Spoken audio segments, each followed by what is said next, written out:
right?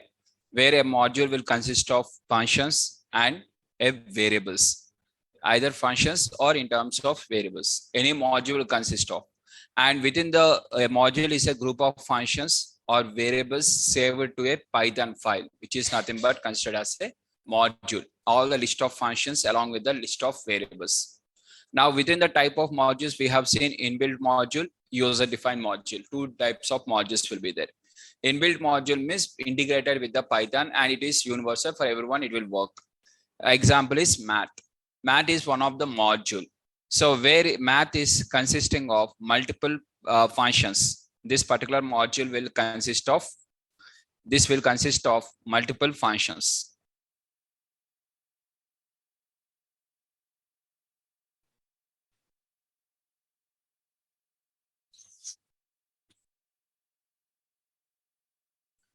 So math is a module name. This is a module name where it consists of multiple functions. So math is the a module where it consists of multiple functions, and we are going to use these functions.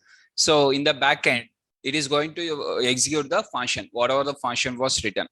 So example of that is from the math within the math.py. Within the math.py,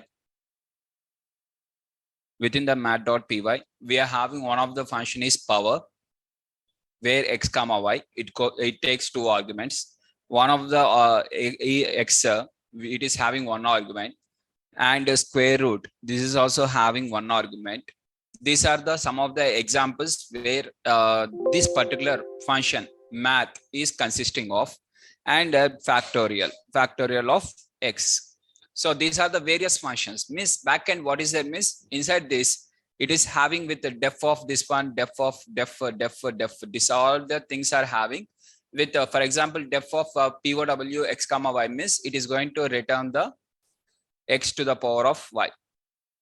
And exp means it is going to return the e to the power of x, whatever the e to the power of x. Square root means it is going to return the x to the power of 1 by 2, that is 0.5. So, and whereas factorial, it is going to return the n into, if here whatever the n into n minus 1, fact of n minus 1. It is going to return the n into fact of n minus 1. These are the things we are written in the backend. Some in the math.py, some functions are there.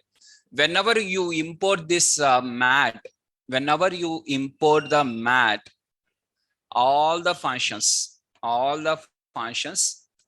and all variables, all functions and all variables will be temporarily saved in the memory.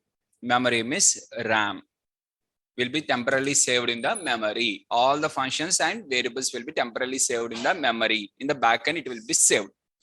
Now, all these functions means indirectly you are executing all these functions in your Jupyter notebook.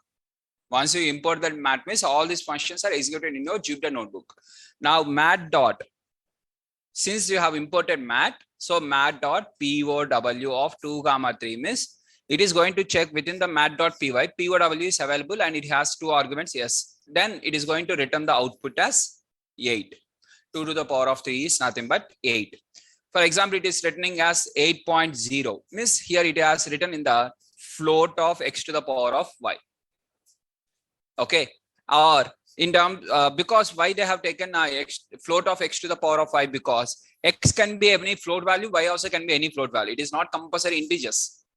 If x and y both are integers, means output also will be integer. Let us assume in one of the example, power of x and y, out of which y is a float value. Obviously, the answer will be float only, right?